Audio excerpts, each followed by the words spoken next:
Hey guys, তো প্ৰথমে আপোনাক ওয়েলকাম কৰিছো জব এলাৰ্ট এছকে ইউটিউব চেনেলত।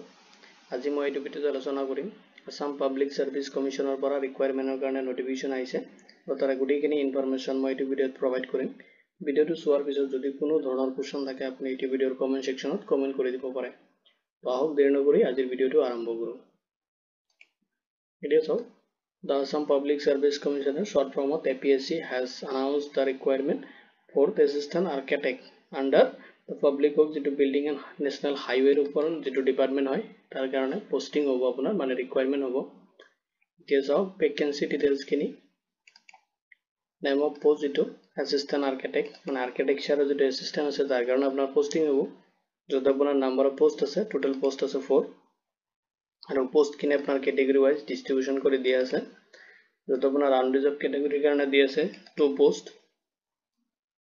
সেকেন্ড আপোনাৰ OBC and MOBC ক্যান্ডিডেটৰ কাৰণে দিয়া আছে 1 পোষ্ট। ST ক্যান্ডিডেটৰ কাৰণে দিয়া আছে 1 পোষ্ট। টোটাল আপোনাৰ 4 পোষ্ট আছে। এলিজিবিলিটি তো ক্ৰাইটেৰিয়া আছে এখানে চাই লওক। যত আপোনাৰ এডুকেশনাল কোৱালিফিকেশনটো প্ৰথমতে চাই লওক। যদি আপনি ব্যাচেলাৰ্স ডিগ্ৰি কমপ্লিট কৰিছে in architecture from recognised university আপনি ফৰেন ইউনিভাৰ্সিটিৰ পৰা যদি আৰ্কিটেকচাৰৰ যেটো ব্যাচেলাৰ্স ডিগ্ৰি হয় আপনি কমপ্লিট কৰিছে তথাপি এটো পোষ্টৰ কাৰণে আপনি এলিজিবল হ'ব এন্ড ৰিকগনাইজ হ'ব লাগিব আপোনাৰ ইনষ্টিটিউশনটো। লগতে চাওক এজ লিমিটটো আপনি এজটো ক্যালকুলেশন কৰিব লাগিব 1 জানুৱাৰী 2025 ৰ হিচাপত। যত আপোনাৰ মিনিমাম এজ বিচাৰিছে 21 ইয়াৰ্স আৰু আপোনাৰ ম্যাক্সিমাম এজ বিচাৰিছে 38 ইয়াৰ্স লৈকে আপনি এটো পোষ্টত এপ্লাই কৰিব পাৰিব। আৰু যেটো আপোনাৰ এজ ৰিলেক্সেশন আছে এজ পাৰ দা গভৰ্নমেন্ট যেটো নৰ্মছ আছে হেতু হিচাপত আপনি এজ ৰিলেক্সেশনটো পাই যাব। নেক্সট চাওক যিখিনি এপ্লিকেশন ডিটেইলছ হয়।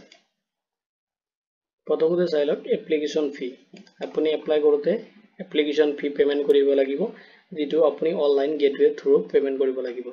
যদি আপনি জেনাৰেল পাব্লিক EWS ক্যান্ডিডেট হয় তেতিয়া হলে আপনি পেমেন্ট কৰিব লাগিব 297.20 rupees। সেকেন্ড আপনি যদি OBC পাব্লিক MOBC ক্যান্ডিডেট হয় তেতিয়া হলে আপনি 197.20 rupees আপনি পেমেন্ট কৰিব লাগিব। নেক্সট আউট যদি আপনি SC বা ST বা BPL বা PWBD ক্যান্ডিডেট হয় তেতিয়া হলে আপনি পেমেন্ট কৰিব লাগিব only 47.20 rupees।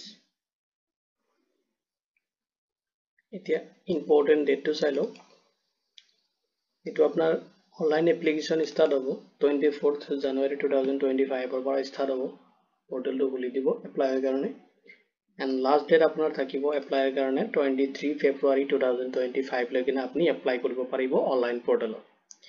নেক্সট আপোনাৰ লাষ্ট আপনি পেমেন্টৰ কাৰণে ডেট দিয়া আছে 25 ফেব্ৰুৱাৰী 2025 মানে আপনি যদি এপ্লাইটো কৰিছে বাট পেমেন্ট কৰা নাই তেতিয়া হলে আপনি 25 লৈকে আপনি পেমেন্টটো কৰিব পাৰিব তাৰ পিছত আপনি পেমেন্ট কৰিব নোৱাৰিব।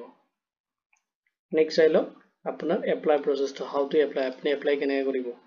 তো যদি আপনি ইন্টাৰেস্টেড হয় এন্ড এলিজিবল ক্যান্ডিডেট হয় তেতিয়া হলে আপনি এপ্লাই কৰিব লাগিব যেটো APSC ৰ অফিশিয়াল ওয়েবসাইট আছে যেটো লিংক মই এই ভিডিঅ ডেসক্ৰিপশনত আমাৰ পোৰ্টেলৰ লিংক মই প্ৰভাইড কৰি দিম।